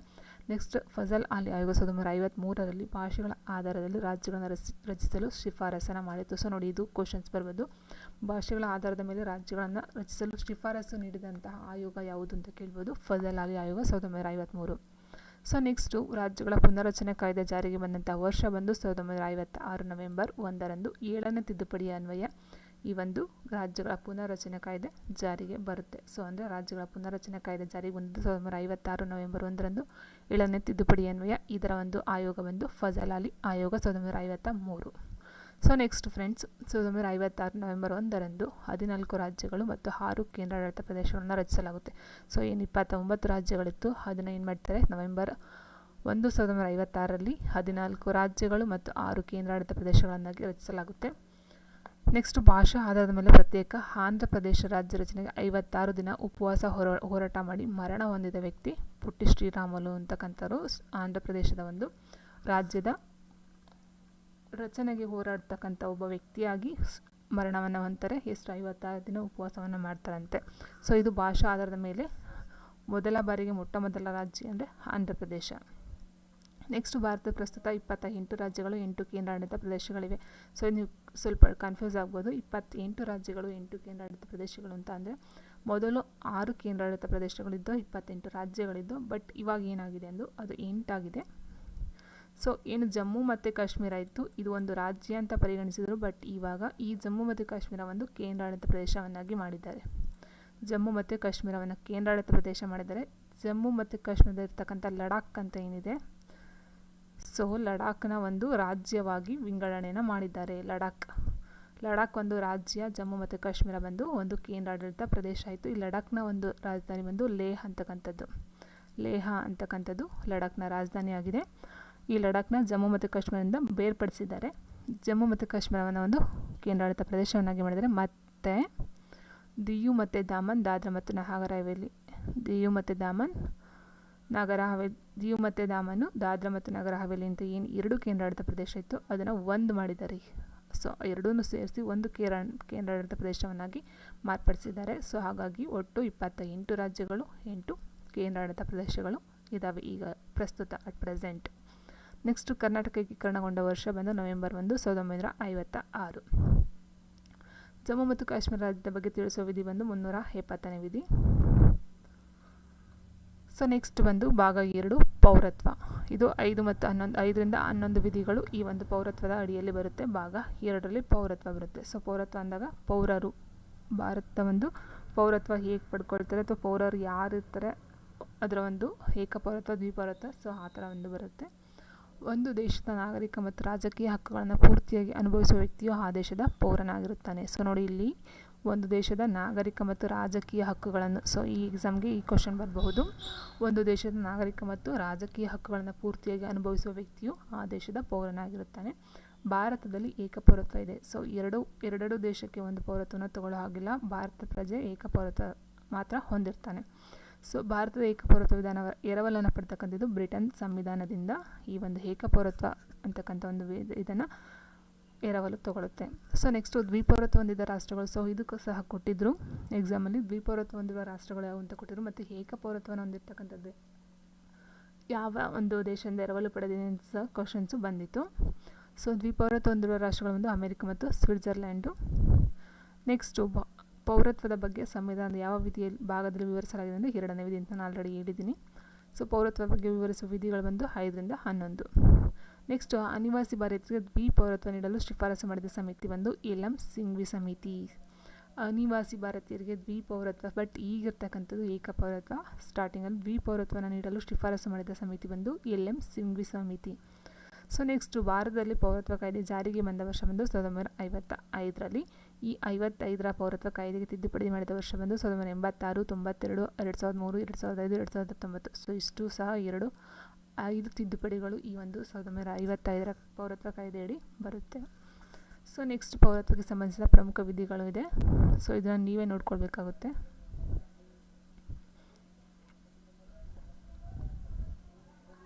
ಸೊ ನೆಕ್ಸ್ಟ್ ಬಂದು ಭಾರತದ ಪೌರತ್ವ ಪಡೆಯುವ 5 ವಿಧಾನಗಳು. ಸೊ ಭಾರತದಲ್ಲಿ ಪೌರತ್ವನ ಪಡ್ಕೊಳ್ತಾರೆ ಅಂದರೆ ಯಾವ್ಯಾವ ಕಾರಣದಿಂದ ಅವರಿಗೆ ಒಂದು ಪೌರತ್ವ ಸಿಗುತ್ತೆ ಅಂತ ಹೇಳಿದ್ದಾರೆ. ಸೊ ಜನನದ ಮೂಲಕ ಪೌರತ್ವ, ಆಲ್ಮೋಸ್ಟ್ ಅಲ್ಲೂ ಭಾರತದಲ್ಲಿ ಹುಟ್ಟಿ ಭಾರತದಲ್ಲಿ ಸಾಗಿರ್ತಕ್ಕಂಥವ್ರಿಗೆ ಭಾರತದ ಪೌರ ಅಂತಕ್ಕಂಥ ಒಂದು ಹೆಸರು ಬಂದ್ಬಿಡುತ್ತೆ. ಸೊ ಅಂದರೆ ಜನವರಿ 26, 1950ರಂದು ಅಥವಾ ಅನಂತರದಲ್ಲಿ ಭಾರತದಲ್ಲಿ ಜನಿಸಿದವರು ಭಾರತದ ಪೌರತ್ವ ಅಥವಾ ಪ್ರಜೆಯಾಗಿರ್ತಾರೆ. ನೆಕ್ಸ್ಟು ರಕ್ತ ಸಂಬಂಧದ ಮೂಲಕ ಅಂದರೆ ಭಾರತದ ಪೌರತ್ವವಿರುವ ವಿದೇಶದಲ್ಲಿ ನೆಲೆಸಿರುವ ದಂಪತಿಗಳಿಗೆ ಜನಿಸಿದ ಮಕ್ಕಳು ರಕ್ತ ಸಂಬಂಧದ ಮೂಲಕ ಪೌರತ್ವವನ್ನು ಪಡೆಯುತ್ತಾರೆ. ಸೊ ಅಂದರೆ ಭಾರತದ ಪೌರತ್ವವಿರುವ ವಿದೇಶದಲ್ಲಿ ನೆಲೆಸಿರ್ತಕ್ಕಂಥ ದಂಪತಿಗಳು ಭಾರತದವರಾಗಿದ್ದು ಬೇರೆ ದೇಶದಲ್ಲಿ ಹೋಗಿ ನೆಲೆಸಿದರೆ ಅವರಿಗೆ ಹುಟ್ಟುವಂಥ ಮಕ್ಕಳು ಭಾರತದ ಪೌರತ್ವವನ್ನು ಪಡ್ಕೋಬಹುದು ಅಂತ ಒಂದು ವಿಧಾನ. ಸೊ ನೆಕ್ಸ್ಟ್ ನೋಂದಣಿ ಮೂಲಕ ಅಂತಂದರೆ 5 ವರ್ಷ ಭಾರತದಲ್ಲಿ ವಾಸಿಸಿದವರು ಮತ್ತು ಭಾರತೀಯ ಪೌರರನ್ನು ವಿವಾಹವಾದ ವ್ಯಕ್ತಿಗಳು ರಾಷ್ಟ್ರಪತಿಗೆ ಪೌರತ್ವವನ್ನು ಪಡೆಯಲು ಕೋರಿಕೆಯನ್ನು ಸಲ್ಲಿಸಬಹುದು. ಅಂದರೆ 5 ವರ್ಷ ಭಾರತದಲ್ಲಿ ವಾಸವಿರಬೇಕು ಮತ್ತು ಭಾರತೀಯರ ಪೌರನ ವಿವಾಹವಾದ ವ್ಯಕ್ತಿಗಳು ರಾಷ್ಟ್ರಪತಿಗೆ ಪೌರತ್ವ ಪಡೆಯುವ ಕೋರಿಕೆಯನ್ನು ಸಲ್ಲಿಸಿ ಪೌರತ್ವವನ್ನು ಪಡ್ಕೋಬಹುದು. ನೆಕ್ಸ್ಟು ಸಹಜೀಕೃತ ವಿಧಾನದ ಮೂಲಕ ಅಂದರೆ ವಿದೇಶಿ ಪ್ರಜೆಗಳು 12 ವರ್ಷಗಳು ಭಾರತದಲ್ಲಿ ವಾಸಿಸಿದ ನಂತರ ಪೌರತ್ವವನ್ನು ಪಡ್ಕೋಬಹುದಂತೆ. 12 ವರ್ಷ ಭಾರತದಲ್ಲೇ ಇದ್ದರೆ ಅವರಿಗೆ ಒಂದು ಭಾರತದ ಪ್ರಜೆ ಅಂತಕ್ಕಂಥ ಒಂದು ಇದು ಸಿಗುತ್ತೆ. ನೆಕ್ಸ್ಟ್ ಭೂ ಪ್ರದೇಶಗಳ ಸೇರ್ಪಡೆ ಮೂಲಕ ಅಂದರೆ ಭಾರತಕ್ಕೆ ಬೇರೆ ಯಾವುದೋ ಒಂದು ರಾಜ್ಯ ಅಥವಾ ಬೇರೆ ಒಂದು ದೇಶದ ಒಂದು ಪ್ರದೇಶ ಆ ಭಾರತಕ್ಕೆ ಇನ್ಕ್ಲೂಡ್ ಆದಾಗ ಸೇರಿಕೊಂಡಾಗ ಅಲ್ಲಿರ್ತಕ್ಕಂಥ ಜನಗಳು ಈ ಭಾರತಕ್ಕೆ ಸೇರ್ಕೊಂಡಾಗೆ. ಸೊ ನೆಕ್ಸ್ಟು ಭಾರತದ ಪೌರತ್ವ ಕಳೆದುಕೊಳ್ಳುವ 3 ವಿಧಾನಗಳ್ಯಾವು. ಸೊ ಪೌರತ್ವ ಪಡೆದುಕೊಳ್ತಕ್ಕಂಥದ್ದು 5 ವಿಧಾನ ಇತ್ತು. ಕಳೆದುಕೊಳ್ಳುವಂತಹ 3 ವಿಧಾನಗಳು ಅಂದರೆ ತ್ಯಜಿಸುವ ಮೂಲಕ ಸ್ವಇಚ್ಛೆಯಿಂದ ಅವರೇ ಭಾರತದ ಪೌರತ್ವ ಬೇಡ ಅಂತ ತ್ಯಜಿಸೋದ್ರಿಂದ ಆಗೋದಂತೆ. ನೆಕ್ಸ್ಟ್ ಅಂತ್ಯವಾಗುವ ಮೂಲಕ ಅಂದರೆ ವ್ಯಕ್ತಿಯು ಬೇರೆ ದೇಶದ ಪೌರತ್ವವನ್ನು ಪಡೆದಾಗ ಭಾರತ ಪೌರತ್ವ ಅಂತ್ಯವಾಗುತ್ತಂತೆ. ಸೊ ಅಂದರೆ ಹೇಳಿದಾಗೆ ಭಾರತದಲ್ಲಿ ಏಕಪೌರತ್ವ ಇರೋದು. ಸೊ ಹಾಗಾಗಿ ಒಂದು ದೇಶ ಬೇರೆ ದೇಶದಲ್ಲಿ ಅವರು ಪೌರತ್ವವನ್ನು ಪಡ್ಕೊಂಡಾಗ ಭಾರತದಲ್ಲಿರ್ತಕ್ಕಂಥ ಪೌರತ್ವ ರದ್ದಾಗುತ್ತೆ. ನೆಕ್ಸ್ಟ್ ಕಸಿದುಕೊಳ್ಳುವ ಮೂಲಕ ಅಂದರೆ ಸುಳ್ಳು ದಾಖಲೆಗಳನ್ನು ಸಲ್ಲಿಸಿ ಅಕ್ರಮವಾಗಿ ಭಾರತ ಪೌರತ್ವವನ್ನು ಪಡೆದರೆ ಅವರ ಪೌರತ್ವವನ್ನು ಬಲವಂತವಾಗಿ ಕಸಿದುಕೊಳ್ಳಲಾಗುತ್ತೆ. ಸೊ ಈ 3 ವಿಧಾನಗಳು ಪೌರತ್ವವನ್ನು ಕಳೆದುಕೊಳ್ಳುವಂಥ ವಿಧಾನಗಳಾಗಿರುತ್ತೆ. ನೆಕ್ಸ್ಟು ಮೂಲಭೂತ ಹಕ್ಕುಗಳು ಅಂತ ಹೇಳಿದಾಗ ಭಾಗ 3 12ರಿಂದ 15ನೇ ವಿಧಿಗಳು ಹೇಳುತ್ತೆ ಮೂಲಭೂತ ಹಕ್ಕುಗಳು. ಈ ಮೂಲಭೂತ ಹಕ್ಕುಗಳು ಅಂತ ಹೇಳಿದಾಗ ಸಂವಿಧಾನದಲ್ಲಿ ನಮೂದಿಸಿದ ರಕ್ಷಿಸಲ್ಪಡುವ ಹಕ್ಕುಗಳನ್ನು ಮೂಲಭೂತ ಹಕ್ಕುಗಳು ಅಂತ ಹೇಳ್ತಾರೆ. ನೋಡಿ, ಮೂಲಭೂತ ಹಕ್ಕುಗಳು ಬರ್ತಕ್ಕಂಥದ್ದು ನ್ಯಾಯಾಂಗದ ಅಡಿಯಲ್ಲಿ. ಸೊ ಅಂದರೆ ಮೂಲಭೂತ ಹಕ್ಕುಗಳನ್ನು ಸಂರಕ್ಷಣೆ ಮಾಡ್ತಕ್ಕಂಥದ್ದು ನ್ಯಾಯಾಂಗದ ಕೆಲಸ ಆಗಿರುತ್ತೆ. ಸೊ ನೆಕ್ಸ್ಟ್ ಇದರಲ್ಲಿ ಮೂಲಭೂತ ಹಕ್ಕುಗಳ ವ್ಯಕ್ತಿಯ ವಿಕಾಸಕ್ಕೆ ಮತ್ತು ವ್ಯಕ್ತಿಯ ಅಭಿವೃದ್ಧಿಗೆ ಅಗತ್ಯವಾಗಿದೆ. ಸೊ ನೋಡಿ, ಇಲ್ಲಿ ಸಂವಿಧಾನ ನಮೂದಿಸಿದ ರಕ್ಷಿಸಲ್ಪಡುವ ಹಕ್ಕುಗಳು ಅಂತ ಏನು ಹೇಳ್ತು, ಮೂಲಭೂತ ಹಕ್ಕುಗಳು ಯಾವುದರಿಂದ ರಕ್ಷಿಸಲ್ಪಡುತ್ತೆ ಎಂದು ಕ್ವಶನ್ಸು ಬಂದಿದೆ. ಸೊ ಹಾಗಾಗಿ ಇನ್ನೊಂದ್ಸರಿ ರಿಪೀಟ್ ಮಾಡ್ತಾ ಇದ್ದೀನಿ. ಮೂಲಭೂತ ಹಕ್ಕುಗಳನ್ನು ರಕ್ಷಣೆ ಮಾಡ್ತಕ್ಕಂಥ ಹೊಣೆ ಬಂದು ನ್ಯಾಯಾಲಯಕ್ಕೆ ಇರುತ್ತೆ. ಸೊ ನೆಕ್ಸ್ಟ್ ಮೂಲಭೂತ ಅಥವಾ ನ್ಯಾಯಾಂಗ ಅಂತ ಹೇಳ್ಬೋದು. ಮೂಲಭೂತ ಹಕ್ಕುಗಳು ವ್ಯಕ್ತಿಯ ವಿಕಾಸಕ್ಕೆ ಮತ್ತು ವ್ಯಕ್ತಿಯ ಅಭಿವೃದ್ಧಿಗೆ ಅಗತ್ಯವಾಗಿದೆ. ಹೌದು, ಮೂಲಭೂತ ಹಕ್ಕುಗಳು ಇರುವ ಸಂವಿಧಾನದ ಭಾಗ ಬಂದು 3ನೇ ಭಾಗ ಆಗಿರುತ್ತೆ. ನೆಕ್ಸ್ಟ್ ಇದರ ಮೂಲಭೂತ ಹಕ್ಕುಗಳ ಬಗ್ಗೆ ವಿಧಿಗಳು ಬಂದು 12ರಿಂದ 35 ವಿಧಿಗಳು. ಸೊ ನೆಕ್ಸ್ಟ್ ಈ ಒಂದು ಮೂಲಭೂತ ಹಕ್ಕುಗಳನ್ನು ಅಮೆರಿಕ ಸಂವಿಧಾನದಿಂದ ಎರವಲನ್ನು ಪಡ್ಕೊಳ್ಳೋದಾಗಿದೆ. ನೆಕ್ಸ್ಟ್ ನೋಡಿ, ಅಮೆರಿಕದ ಮೂಲಭೂತ ಹಕ್ಕುಗಳ ಪಟ್ಟಿಯನ್ನು ಬಿಲ್ ಆಫ್ ರೈಟ್ಸ್ ಅಂತ ಕರೀತಾರಂತೆ. ಅಮೆರಿಕದ ಮೂಲಭೂತ ಹಕ್ಕುಗಳ ಪಟ್ಟಿಯನ್ನು ಬಿಲ್ ಆಫ್ ರೈಟ್ಸ್ ಅಂತಾರೆ. ನೆಕ್ಸ್ಟ್ ಬ್ರಿಟನ್ಯ ಮೂಲಭೂತ ಹಕ್ಕುಗಳ ಪಟ್ಟಿಯನ್ನು ಮ್ಯಾಗ್ನಾ ಕಾರ್ಟಾ ಅಂತ ಕರೀತಾರೆ. ಸೊ ಇದು ಸಹ ಮೇನ್ ಇಂಪಾರ್ಟೆಂಟು. ಅಮೆರಿಕಾದಲ್ಲಿ ಬಿಲ್ ಆಫ್ ರೈಟ್ಸ್ ಅಂತಾರೆ, ಬ್ರಿಟನ್ನಲ್ಲಿ ಮ್ಯಾಗ್ನಾ ಕಾರ್ಟಾ ಅಂತಾರೆ. ಸೊ ಭಾರತದಲ್ಲಿ ಮೂಲಭೂತ ಹಕ್ಕುಗಳು ಅಂತ ಹೇಳ್ತಾರೆ. ಸೊ ಹಾಗಾದರೆ ಫ್ರಾನ್ಸ್ ನಾಗರಿಕ ಹಕ್ಕುಗಳ ಘೋಷಣೆ ಬಂದು 1789ರಲ್ಲಾಗುತ್ತೆ. ಅಮೆರಿಕದ ಬಿಲ್ ಆಫ್ ರೈಟ್ಸ್ ಜಾರಿ ಬರೋದು 1791ರಲ್ಲಿ. ಬಿಲ್ ಆಫ್ ಆರ್ಟ್ಸ್ ಅಂದರೆ ಮೂಲಭೂತ ಹಕ್ಕುಗಳು ಅಂತ ಏನು ಹೇಳಿದ್ರು, ಅದು ಜಾರಿ ಬರೋದು 1791ರಲ್ಲಿ.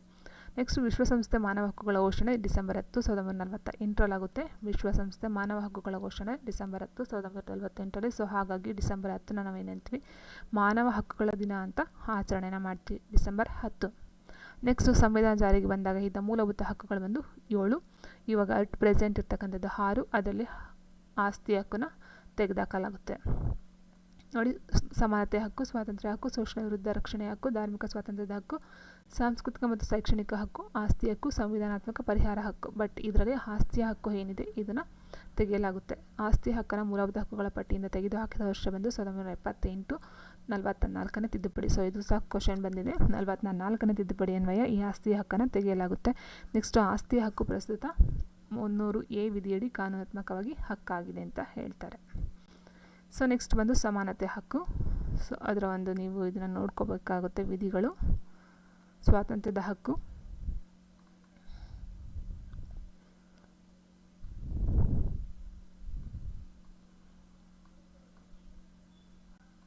ಸೊ ನೆಕ್ಸ್ಟ್ ಸಂವಿಧಾನಾತ್ಮಕ ಪರಿಹಾರ ಹಕ್ಕು ಏನಿದೆ 32ನೇ ವಿಧಿ. ಸೊ ಇದು ವೆರಿ ಇಂಪಾರ್ಟೆಂಟು. 32ನೇ ವಿಧಿ. ಈ ವಿಧಿಯನ್ನು ಡಾಕ್ಟರ್ BR ಅಂಬೇಡ್ಕರ್ ಅವರು ಸಂವಿಧಾನದ ಆತ್ಮ ಮತ್ತು ಹೃದಯ ಅಂತ ಹೇಳಿದ್ದಾರೆ. ನೋಡಿ, ಪ್ರಸ್ತಾವನೆಯನ್ನು ಸಂವಿಧಾನದ ಹೃದಯ ಅಂತ ನಾನು ಆಲ್ರೆಡಿ ಹೇಳಿದ್ದೆ. ಪ್ರಸ್ತಾವನೆಯನ್ನು ಸಂವಿಧಾನದ ಹೃದಯ ಅಂತ ಕರೀತಾರಂತೆ. ಸಂವಿಧಾನಾತ್ಮಕ ಪರಿಹಾರದ ಹಕ್ಕನ್ನು ಸಂವಿಧಾನದ ಆತ್ಮ ಮತ್ತು ಹೃದಯ ಅಂತ ಡಾಕ್ಟರ್ BR ಅಂಬೇಡ್ಕರ್ ಅವರು ಕರೀತಾರೆ. ಇದು 32ನೇ ವಿಧಿಯಲ್ಲಿ ಬಂದಿದೆ. ಸೊ ಈ ಕ್ವಶನ್ಸು ಯಾವ ರೀತಿ ಬೇಕಾದರೂ ಕೇಳ್ಬೋದು, ಎಲ್ಲ ಥರ ರೀತಿಯಲ್ಲಿ ಕೇಳಿದ್ದಾರೆ. 32ನೇ ವಿಧಿನೂ ಕೇಳಿದ್ದಾರೆ. ಸಂವಿಧಾನ ಆತ್ಮ ಮತ್ತು ಹೃದಯ ಯಾವ ವಿಧಿಯಲ್ಲಿ ಕಂಡು ಬರುತ್ತೆ ಅಂತಲೂ ಕೇಳಿದ್ದಾರೆ. ಮತ್ತು ಇದನ್ನು ಕರೆದವರು ಯಾರು, ಡಾಕ್ಟರ್ BR ಅಂಬೇಡ್ಕರ್ ಅವರು. ಸೊ ನೆಕ್ಸ್ಟ್ ಇಲ್ಲಿ ಸಂವಿಧಾನ ಪರಿಹಾರ ಹಕ್ಕು ಅಂತ ಡೈರೆಕ್ಟಾಗಿ ಕೇಳಲ್ಲ. ಸಂವಿಧಾನದ ಆತ್ಮ ಮತ್ತು ಹೃದಯ ಅಂತ ಕರೆಯುವ ಹಕ್ಕು ಯಾವ ವಿಧಿಯಲ್ಲಿ ಬರುತ್ತದೆ ಅಂತ ಕೇಳಿದ್ದಾರೆ. ಸೊ ನೆಕ್ಸ್ಟ್ ರಿಟ್ ಹೊರಡಿಸುವ ಅಧಿಕಾರ ಬಂದು ಸುಪ್ರೀಂ ಕೋರ್ಟ್ಗೆ. ನೆಕ್ಸ್ಟ್ ಹೈಕೋರ್ಟು ಅಂದರೆ ಈ ಒಂದು ವಿಧಿಗಳ ಅಡಿಯಲ್ಲಿ ಬರುತ್ತೆ ರಿಟ್ಟನ್ನು ಹೊರಡಿಸುವಂಥ ಅಧಿಕಾರ. ಸೊ ನೋಡಿ, ಸಂವಿಧಾನದಲ್ಲಿರುವ 5 ಬಗೆಯ ರಿಟ್ ಅರ್ಜಿಗಳು ಯಾವುವು ಅಂದರೆ ಹೇಬಿಯಸ್ ಕಾರ್ಪಸ್ಸು, ಮ್ಯಾಂಡಮಸ್ಸು, ಕೋ ವಾರೆಂಟು, ಪ್ರೊಹಿಬಿಷರು, ಸರ್ಷಿಯರರಿ. ಸೊ ಇಷ್ಟು ಈ ಒಂದು ರಿಟ್ಗಳ ಬಗ್ಗೆಯೂ ಸಹ ಎಲ್ಲ ಎಕ್ಸಾಮ್ಸಲ್ಲೂ ಒಂದೊಂದು ಕ್ವಶನ್ಸು ಕಂಪಲ್ಸರಿ. ಹೇಬಿಯಸ್ ಕಾರ್ಪಸ್ ಆಗಿರ್ಬೋದು, ಮ್ಯಾಂಡಮಸ್ ಆಗಿರ್ಬೋದು, ಕೋ ವಾರೆಂಟ್ ಆಗಿರ್ಬೋದು, ಪ್ರೊಹಿಬಿಷನ್ ಆಗಿರ್ಬೋದು, ಸರ್ಷಿಯರರಿ ಆಗಿರ್ಬೋದು. ಇಷ್ಟು 5ರಲ್ಲಿ ಒಂದು ಎಕ್ಸಾಮ್ಗೆ ಒಂದು ಕ್ವಶನ್ ಅಂತೂ ಪಕ್ಕ ಬಂದೇ ಬರುತ್ತೆ. ಸೊ ಬಂಧಿತ ವ್ಯಕ್ತಿಯನ್ನು ಬಂಧಿಸಿದ 24 ಗಂಟೆಯೊಳಗೆ ನ್ಯಾಯಾಲಯದ ಮುಂದೆ ಹಾಜರುಪಡಿಸುವುದು ಹೇಬಿಯಸ್ ಕಾರ್ಪಸ್ಸು. ಮ್ಯಾಂಡಮಸ್ಸು ಸರ್ಕಾರಿ ಅಧಿಕಾರಿ ತನ್ನ ಕರ್ತವ್ಯವನ್ನು ಮಾಡಲು ನಿರಾಕರಿಸಿದಾಗ ಕರ್ತವ್ಯ ನಿರ್ವಹಿಸುವಂತೆ ಹೊರಡಿಸುವ ಆದೇಶವಾಗಿರುತ್ತೆ. ಕೋ ವಾರೆಂಟ್ ಬಂದು ಅರ್ಹತೆ ಇಲ್ಲದ ವ್ಯಕ್ತಿ ಕಾನೂನು ಬಾಹಿರವಾಗಿ ಸರ್ಕಾರದ ಹುದ್ದೆಯನ್ನು ಹೊಂದಿದ್ದರೆ ಆ ಹುದ್ದೆಯನ್ನು ತೆರವುಗೊಳಿಸುವುದು ಹೊರಡಿಸುವ ಆದೇಶವಾಗಿರುತ್ತೆ. ನೆಕ್ಸ್ಟ್ ಕೆಳ ನ್ಯಾಯಾಲಯಗಳು ತಮ್ಮ ಅಧಿಕಾರ ವ್ಯಾಪ್ತಿಯನ್ನು ಮೀರಿ ಮೊಕದ್ದಮೆಯನ್ನು ವಿಚಾರಣೆ ಮಾಡಬಾರದು ಮತ್ತು ತೀರ್ಪು ನೀಡಬಾರದು ಹೊರಡಿಸುವ ನಿಷೇಧಾಜ್ಞೆ, ಪ್ರೊಹಿಬಿಷನ್ನು. ನೆಕ್ಸ್ಟ್ ಸರ್ಷಿಯರರಿ ಕೆಳ ನ್ಯಾಯಾಲಯದಲ್ಲಿ ಪ್ರಕರಣವನ್ನು ಮೇಲಿನ ನ್ಯಾಯಾಲಯಕ್ಕೆ ವರ್ಗಾಯಿಸುವಂತೆ ಹೊರಡಿಸುವ ಆಜ್ಞೆಯಾಗಿದೆ ಸರ್ಷಿಯರರಿ. ಸೊ ಇಷ್ಟು ಬಂದು 5 ರಿಟ್ಗಳಾಗಿರುತ್ತೆ. ನೆಕ್ಸ್ಟ್ ಇನ್ನು ಸಂವಿಧಾನದ 3ನೇ ಭಾಗದಿಂದ ಹೊರಗಿರುವ ಕೆಲವು ಹಕ್ಕುಗಳು ಯಾವುದು ಅಂತಂದರೆ ತೆರಿಗೆ ನೀಡುವ ಹಕ್ಕು, ಆಸ್ತಿಯ ಹಕ್ಕು, ಮತ ಚಲಾಯಿಸುವ ಹಕ್ಕು. ಈ 3 ಹಕ್ಕುಗಳು ಸಂವಿಧಾನ 3ನೇ ಭಾಗದಿಂದ ಹೊರಗೆ ಉಳಿತಕ್ಕಂಥ, ಅಂದರೆ ನಾವು ಹೇಳಿದಾಗ ಈಗ 3ನೇ ಭಾಗ ಅಂತ ಏನು ಹೇಳಿದ್ವಿ ಈ ಒಂದು ಹಕ್ಕುಗಳು. ಸೊ ಆ ಒಂದು ಹಕ್ಕುಗಳಲ್ಲಿ ಮೂಲಭೂತ ಹಕ್ಕುಗಳಲ್ಲಿ ತೆರಿಗೆ ನೀಡುವ ಹಕ್ಕು ಬರೋದಿಲ್ಲ, ಆಸ್ತಿ ಹಕ್ಕು ಬರೋದಿಲ್ಲ, ಮತ ಚಲಾಯಿಸುವ ಹಕ್ಕು ಸಹ ಮೂಲಭೂತ ಹಕ್ಕುಗಳಾಗಿ ಬರೋದಿಲ್ಲ. ಸೊ ನೆಕ್ಸ್ಟ್ ರಾಷ್ಟ್ರೀಯ ತುರ್ತು ಪರಿಸ್ಥಿತಿ ಸಂದರ್ಭದಲ್ಲಿ ಜಾರಿಯಲ್ಲಿರುವ ಮೂಲಭೂತ ಹಕ್ಕುಗಳು 20 ಮತ್ತು 22 ಎಲ್ಲ ಹಕ್ಕುಗಳು ರಾಷ್ಟ್ರೀಯ ತುರ್ತು ಪರಿಸ್ಥಿತಿಯ ಸಂದರ್ಭದಲ್ಲಿ ಜಾರಿಯಲ್ಲಿರುವ ಮೂಲಭೂತ ಹಕ್ಕುಗಳು ಅಂತ ಹೇಳಿದ್ದಾರೆ. 20 ಮತ್ತು 22ನೇ ವಿಧಿಯಲ್ಲಿನ ಹಕ್ಕುಗಳು ಅಂತ ಹೇಳಬಹುದು. ನೆಕ್ಸ್ಟ್ ಇಲ್ಲಿ ಭಾರತದ ಪ್ರಜೆಗಳಿಗೆ ಮಾತ್ರ ಲಭ್ಯವಿರುವ ಮೂಲಭೂತ ಹಕ್ಕುಗಳು ಅಂತ ಹೇಳಿದ್ದಾರೆ. 15, 16, 19, 29, 30 ವಿಧಿಯಲ್ಲಿನ ಹಕ್ಕುಗಳು ಪ್ರಜೆಗಳಿಗೆ ಬರೋದು. ನೆಕ್ಸ್ಟ್ ಭಾರತ ಪ್ರಜೆಗಳು ಮತ್ತು ವಿದೇಶಿ ಪ್ರಜೆಗಳಿಗೆ ಲಭ್ಯವಿರುವ ಹಕ್ಕು ಅಂತ ಹೇಳಿದರೆ 14, 20, 21, 21A, 22, 23, 24, 25 ವಿಧಿಗಳಲ್ಲಿನ ಹಕ್ಕುಗಳು. ಸೊ ಇಷ್ಟನ್ನ ನೀವು ನೀಟಾಗಿ ನೋಡ್ಕೋಬೇಕಾಗುತ್ತೆ. ಯಾವ ರೀತಿ ಆಗಬೇಕಾದ್ರೂ ಕ್ವಶನ್ಸ್ನ ಕೊಡಬಹುದು. ನೆಕ್ಸ್ಟ್ ಭಾಗ 4 ರಾಜ್ಯ ನಿರ್ದೇಶಕ ತತ್ವಗಳು 36ರಿಂದ 51ನೇ ವಿಧಿಗಳು. ಸೊ ನೋಡಿ, ಇದನ್ನು ಆಡಳಿತ ನಡೆಸುವ ಸರ್ಕಾರಗಳಿಗೆ ಮಾರ್ಗದರ್ಶನ ನೀಡುವ ನೀತಿ ನಿಯಮಗಳು ರಾಜ್ಯ ನೀತಿ ನಿರ್ದೇಶಕ ತತ್ವಗಳು. ಸೊ ಆಡಳಿತ ನಡೆಸುವ ಸರ್ಕಾರಗಳಿಗೆ ಮಾರ್ಗದರ್ಶನ ನೀಡ್ತಕ್ಕಂಥದ್ದು ಈ ಒಂದು ರಾಜ್ಯ ನಿರ್ದೇಶನವನ್ನು ನೀಡ್ತಕ್ಕಂಥದ್ದು. ಸೊ ಹಾಗಾಗಿ ಈ ಒಂದು ಮಾರ್ಗದರ್ಶನ ನೀಡ್ತಕ್ಕಂಥದ್ದು ಇದರ ಒಂದು ಕೆಲಸ ಅಂತ ಅನಿಸುತ್ತೆ. ಸೊ ನೆಕ್ಸ್ಟ್ ರಾಜ್ಯ ನಿರ್ದೇಶಕ ತತ್ವಗಳ ಮುಖ್ಯ ಉದ್ದೇಶ ಏನು? ಕಲ್ಯಾಣ ರಾಜ್ಯ ಅಥವಾ ಸುಖಿ ರಾಜ್ಯವನ್ನು ನಿರ್ಮಾಣ ಮಾಡ್ತಕ್ಕಂಥದ್ದು. ನೆಕ್ಸ್ಟ್ ರಾಜ್ಯ ನಿರ್ದೇಶಕ ತತ್ವಗಳ ಸಂವಿಧಾನ ಬಂದು 4 ಆಗಿರುತ್ತೆ. ವಿಧಿಗಳು ಬಂದು 36ರಿಂದ 51 ಆಗಿರುತ್ತೆ. ನೆಕ್ಸ್ಟ್ ಇದರ ಒಂದು ಎರವಲು ಪಡೆದಿರ್ತಕ್ಕಂಥದ್ದು ಐರ್ಲೆಂಡ್ ಸಂವಿಧಾನದಿಂದ. ನೆಕ್ಸ್ಟ್ ಅಂಬೇಡ್ಕರ್ ಅವರು ಏನನ್ನು ವರ್ಣಿಸಿದ್ದಾರೆ? ನಾವೆಲ್ಲ ಫೀಚರ್ಸ್ ಅಂತಕ್ಕಂಥದ್ದು ಈ ಒಂದು ರಾಜ್ಯ ನಿರ್ದೇಶಕ ತತ್ವಗಳನ್ನು ವರ್ಣಿಸಿದ್ದಾರೆ. ಸೊ ನೆಕ್ಸ್ಟ್ ರಾಜ್ಯ ನಿರ್ದೇಶಕ ತತ್ವಗಳಿಗೆ ಕಾನೂನಿನ ರಕ್ಷಣೆ ಇರೋದಿಲ್ಲ. ಹೌದು. ಸೊ ನೋಡಿ, ಇಲ್ಲಿ ನಾನು ಹೇಳಿದಾಗೆ ಮೂಲಭೂತ ಹಕ್ಕುಗಳು ಯಾವುದರ ಅಡಿ ಬರುತ್ತೆ ಅಂದರೆ ನ್ಯಾಯಾಂಗದ ಅಡಿಯಲ್ಲಿ ಬರುತ್ತೆ. ಸೊ ನ್ಯಾಯಾಂಗವು ಈ ಒಂದು ಮೂಲಭೂತ ಹಕ್ಕುಗಳನ್ನು ರಕ್ಷಣೆ ಮಾಡುತ್ತೆ. ಸೊ ಆದರೆ ರಾಜ್ಯ ನಿರ್ದೇಶಕ ತತ್ವಗಳ ಒಂದು ರಕ್ಷಣೆ ಕಾನೂನಿಗೆ ಇರೋದಿಲ್ಲ. ನೆಕ್ಸ್ಟ್ ಮೂಲಭೂತ ಹಕ್ಕುಗಳಿಗಿಂತ ರಾಜ್ಯ ನಿರ್ದೇಶಕ ತತ್ವಗಳೇ ಶ್ರೇಷ್ಠ ಎಂದು ಯಾವ ತಿದ್ದುಪಡಿ ಹೇಳಿದೆ ಅಂದರೆ 42ನೇ ತಿದ್ದುಪಡಿ 1976 ಈ ಒಂದು ತಿದ್ದುಪಡಿ ಹೇಳುತ್ತೆ ಮೂಲಭೂತ ಹಕ್ಕುಗಳಿಗಿಂತ ರಾಜ್ಯ ನಿರ್ದೇಶಕ ತತ್ವಗಳು ಶ್ರೇಷ್ಠ ಅಂತ. ನೆಕ್ಸ್ಟ್ ರಾಜ್ಯ ನೀತಿ ನಿರ್ದೇಶಕ ತತ್ವಗಳನ್ನು 3 ವಿಧಗಳಾಗಿ ವಿಂಗಡಿಸಲಾಗಿರಂತೆ. ಸೊ ಫಸ್ಟ್ ಒಂದು ಸಮಾಜವಾದಿ, ಗಾಂಧಿವಾದಿ, ಉದಾರವಾದಿ. ಸಮಾಜವಾದಿ ಅಂತಂದರೆ ಸಮಾಜಕ್ಕೆ ಸಂಬಂಧಪಟ್ಟಂತೆ ಸಮಾಜದ ಒಂದು ಕಲ್ಯಾಣ, ಜನತೆ ಕಲ್ಯಾಣ, ಸಮಾನ ಕೆಲಸಕ್ಕೆ ಸಮಾನ ವೇತನ, ಸಮಾಜದ ದುರ್ಬಲ ಶಕ್ತರಿಗೆ ಉಚಿತ ಕಾನೂನು, ಸಮಾಜದ ವಿಧವೆಯರು, ವೃದ್ಧರು, ಅಂಗವಿಕಲರು, ದುರ್ಬಲರಿಗೆ ಸಹಾಯಧನವನ್ನು ನೀಡ್ತಕ್ಕಂಥದ್ದು. ನೆಕ್ಸ್ಟ್ ಹೆರಿಗೆ ರಜೆ ಕೊಡ್ತಕ್ಕಂಥದ್ದು, ಕಾರ್ಮಿಕರ ರಕ್ಷಣೆ, ಕೈಗಾರಿಕೆಗಳ ನಿರ್ವಹಣೆಯಲ್ಲಿ ಉತ್ತಮ ಆರೋಗ್ಯ ಸೌಲಭ್ಯ. ಸೊ ಇದು ಸಮಾಜಕ್ಕೆ ಸಂಬಂಧಪಟ್ಟಂತೆ. ನೆಕ್ಸ್ಟ್ ಗಾಂಧಿವಾದಿ ತತ್ವ ಅಂದರೆ ಗ್ರಾಮಗಳಿಗೆ ಸಂಬಂಧಪಟ್ಟಂತಹ ಒಂದು ತತ್ವಗಳು ಬರುತ್ತೆ. ಉದಾರವಾದಿ ಅಂತಕ್ಕಂಥದ್ದು ಸೊ ನೋಡಿ, ಇದು ದೇಶಾದ್ಯಂತ ಏಕರೂಪ ನಾಗರಿಕ ಸಂಹಿತೆ, 0 ಇಂದ 6 ವರ್ಷಗಳ ಮಕ್ಕಳಿಗೆ ಉಚಿತ ಮತ್ತು ಕಡ್ಡಾಯ ಶಿಕ್ಷಣ, ಕೃಷಿ ಮತ್ತು ಪಶುಸಂಗೋಪನೆ, ಪರಿಸರ, ಅರಣ್ಯ, ವನ್ಯಜೀವಿ ಸಂರಕ್ಷಣೆ. ಸೊ ಇದು ಆಲ್ಮೋಸ್ಟ್ ಇದು ಕ್ವಶನ್ಸ್ ಬರ್ತಾನೆ ಇರುತ್ತೆ. ಸೊ ಇದನ್ನು ಸಹ ನೀವು ನೋಡ್ಕೋಬೇಕಾಗುತ್ತೆ. ನೆಕ್ಸ್ಟ್ ಮೂಲಭೂತ ಕರ್ತವ್ಯಗಳು ಅಂತ ಹೇಳೋದಾದರೆ ಭಾರತ ಮೊದಲ ಸಂವಿಧಾನ ಮೂಲಭೂತ ಕರ್ತವ್ಯಗಳ ಬಗ್ಗೆ ಉಲ್ಲೇಖವಿರುವುದಿಲ್ಲ. ಸೊ ಈಗ ಏನು 42ನೇ ತಿದ್ದುಪಡಿಯಲ್ಲಿ ಈ ಒಂದು ಕರ್ತವ್ಯಗಳನ್ನು ಸಂವಿಧಾನಕ್ಕೆ ಸೇರಿಸಲಾಗುತ್ತೆ. ಸೊ ನೆಕ್ಸ್ಟ್ ಮೂಲಭೂತ ಕರ್ತವ್ಯಗಳನ್ನು ಸಂವಿಧಾನಕ್ಕೆ ಸೇರಿಸಲು ಶಿಫಾರಸು ಮಾಡಿದ ಸಮಿತಿ ಒಂದು ಸ್ವರ್ಣ ಸಿಂಗ್ ಸಮಿತಿಯಾಗಿರುತ್ತೆ. ಎರವಲು ಪಡೆದಿದ್ದು ರಷ್ಯಾ ದೇಶದಿಂದ. ನೆಕ್ಸ್ಟ್ ಇದು 4ನೇ ಭಾಗ 4A ಭಾಗ ಅಂತ ನಾನು ಆಲ್ರೆಡಿ ಹೇಳಿದ್ದೀನಿ. ಸೊ ನೆಕ್ಸ್ಟ್ ಇದರ ಬಗ್ಗೆ ತಿಳಿಸುವ ವಿಧಿ ಬಂದು 51A ವಿಧಿ. ನೆಕ್ಸ್ಟ್ 1976 42ನೇ ವಿಧಿ ಮೂಲಕ ಸೇರಿಸಲ್ಪಟ್ಟ ಒಟ್ಟು ಮೂಲಭೂತ ಕರ್ತವ್ಯಗಳು 10 ಈಗ 11 ಆಗಿದೆ. ಸೊ 2002 86ನೇ ತಿದ್ದುಪಡಿಯಲ್ಲಿ 11ನೇ ಮೂಲಭೂತ ಕರ್ತವ್ಯ ಸೇರಿಸ್ತಾರೆ. 6 ರಿಂದ 14 ವರ್ಷದ ಮಕ್ಕಳಿಗೆ ಉಚಿತ ಶಿಕ್ಷಣವನ್ನು ಕೊಡಿಸ್ತಕ್ಕಂಥದ್ದು. ಪಾಲಕರ ಕರ್ತವ್ಯ ಅಂತಕ್ಕಂಥ ಒಂದು ಎಕ್ಸ್ಟ್ರಾ ಮೂಲಭೂತ ಕರ್ತವ್ಯವನ್ನು ಸೇರಿಸ್ತಾರೆ. ನೆಕ್ಸ್ಟ್ ಮೂಲಭೂತ ಕರ್ತವ್ಯಗಳು ನ್ಯಾಯಿಕ ರಕ್ಷಣೆ ಇರೋದಿಲ್ಲ. ಸೊ ನಾನು ಏನು ಹೇಳಿದೆ, ರಾಜ್ಯ ನಿರ್ದೇಶಕ ತತ್ವಗಳಿಗೆ ಏನು ಒಂದು ರಕ್ಷಣೆ ಇರೋದಿಲ್ಲೋ ಹಾಗೆ ಇದಕ್ಕೂ ಸಹ ಒಂದು ನ್ಯಾಯಿಕ ರಕ್ಷಣೆ ಇಲ್ಲ. ಬಟ್ ಮೂಲಭೂತ ಹಕ್ಕುಗಳು ಮಾತ್ರ ಒಂದು ನ್ಯಾಯಾಂಗ ವ್ಯವಸ್ಥೆ ಇರುತ್ತೆ ಅಥವಾ ರಕ್ಷಣೆ ಇರುತ್ತೆ. ಸೊ ನೆಕ್ಸ್ಟ್ ನೀವು ನೋಡ್ಕೊಳ್ಬಹುದು ಸಂವಿಧಾನದ 11 ಮೂಲಭೂತ ಕರ್ತವ್ಯಗಳು. ಸಂವಿಧಾನ, ರಾಷ್ಟ್ರಗೀತೆ ಮತ್ತು ರಾಷ್ಟ್ರಧ್ವಜವನ್ನು ಗೌರವಿಸುವುದು, ಸ್ವತಂತ್ರ ಚಳುವಳಿಯ ಉದಾತ್ತ ಆದರ್ಶಗಳನ್ನು ಪಾಲಿಸುವುದು, ಭಾರತದ ಸಾರ್ವಭೌಮತೆ, ಐಕ್ಯತೆ ಮತ್ತು ಸಮಗ್ರತೆಯನ್ನು ರಕ್ಷಿಸುವುದು, ಅನಿವಾರ್ಯ ಸಮಯದಲ್ಲಿ ದೇಶ ಸೇವೆ ಮಾಡಲು ಮೂಲಕ ರಾಷ್ಟ್ರವನ್ನು ರಕ್ಷಿಸುವುದು, ವೈವಿಧ್ಯತೆಯಿಂದ ಕೂಡಿದ ಭಾರತ ಜನತೆಯಲ್ಲಿ ಸಾಮರಸ್ಯ, ಭ್ರಾತೃತ್ವ ಭಾವನೆಯನ್ನು ಬೆಳೆಸುವುದು ಮತ್ತು ಸ್ತ್ರೀಯರನ್ನು ಗೌರವಿಸ್ತಕ್ಕಂಥದ್ದು, ನಮ್ಮ ಮಿಶ್ರ ಸಂಸ್ಕೃತಿಯ ಭವ್ಯ ಪರಂಪರೆಯನ್ನು ಗೌರವಿಸುವುದು ಮತ್ತು ಕಾಪಾಡುವುದು, ನೈಸರ್ಗಿಕ ಪರಿಸರ, ಅರಣ್ಯಗಳನ್ನು ಸಂರಕ್ಷಿಸುವುದು ಮತ್ತು ವನ್ಯಜೀವಿಗಳಿಗೆ ಅನುಕಂಪ ತೋರಿಸುವುದು, ಮೂಢನಂಬಿಕೆಯನ್ನು ಹೋಗಲಾಡಿಸುವುದು ಹೋರಾಡಿಸುವುದು, ವೈಜ್ಞಾನಿಕ ಮನೋಭಾವನೆ ಬೆಳೆಸುವುದು, ಸಾರ್ವಜನಿಕ ಆಸ್ತಿಯನ್ನು ರಕ್ಷಿಸುವುದು ಮತ್ತು ಹಿಂಸೆಯನ್ನು ತ್ಯಜಿಸುವುದು, ವೈಯಕ್ತಿಕ ಹಾಗೂ ಸಾಮೂಹಿಕ ಚಟುವಟಿಕೆಗಳಲ್ಲಿ ಪ್ರಾವೀಣ್ಯತೆ ತೋರಿಸಿ ರಾಷ್ಟ್ರದ ಕೀರ್ತಿಯನ್ನು ಹೆಚ್ಚಿಸಲು ಶ್ರಮಿಸ್ತಕ್ಕಂಥದ್ದು. ನೆಕ್ಸ್ಟ್ 6ರಿಂದ 14 ವರ್ಷದ ಮಕ್ಕಳಿಗೆ ಉಚಿತ ಮತ್ತು ಕಡ್ಡಾಯ ಶಿಕ್ಷಣದ ಅವಕಾಶವನ್ನು ಕಲ್ಪಿಸಿಕೊಡ್ತಕ್ಕಂಥದ್ದು ಪಾಲಕರ ಒಂದು ಪೋಷಕರ ಆದ್ಯ ಕರ್ತವ್ಯವಾಗಿರುತ್ತೆ. ಸೊ ಇಷ್ಟೆಲ್ಲ ಆಯಿತು. ಈಗ GS ವರ್ಮಾ ಸಮಿತಿ 1999 ಏನಿದೆ ಇದು ಮೂಲಭೂತ ಕರ್ತವ್ಯಗಳ ಅನುಷ್ಠಾನಕ್ಕೆ ಶಾಸನೀಯ ಅವಕಾಶಗಳನ್ನು ನೀಡಲು ನೇಮಕ ಮಾಡಲಾಯಿತು. ಸೊ ನೋಡಿ, ಇದು ವೆರಿ ಇಂಪಾರ್ಟೆಂಟು. GS ವರ್ಮಾ ಸಮಿತಿ 1999 ಈ ಒಂದು ಸಮಿತಿ ಮೂಲಭೂತ ಕರ್ತವ್ಯಗಳನ್ನು ಶಾಸನೀಯ ಅವಕಾಶಗಳನ್ನು ಕಲ್ಪಿಸಿಕೊಡ್ತಕ್ಕಂಥ ಒಂದು ಸಮಿತಿಯಾಗುತ್ತೆ, JS ವರ್ಮಾ ಸಮಿತಿ. ಸೊ ಇಷ್ಟು ಫ್ರೆಂಡ್ಸ್ ಇವತ್ತಿನ ವಿಡಿಯೋ ಆಗಿದೆ. ವಿಡಿಯೋ ಇಷ್ಟ ಲೈಕ್ ಮಾಡಿ, ಶೇರ್ ಮಾಡಿ, ಕಮೆಂಟ್ ಮಾಡಿ ಅಂತ ಹೇಳ್ತಾ ಥ್ಯಾಂಕ್ ಯು ಫಾರ್ ವಾಚಿಂಗ್. ವಿಡಿಯೋನ ಸ್ಕಿಪ್ ಮಾಡದೆ ಕೊನೆ ತನಕ ನೋಡಿ. Thank you for watching.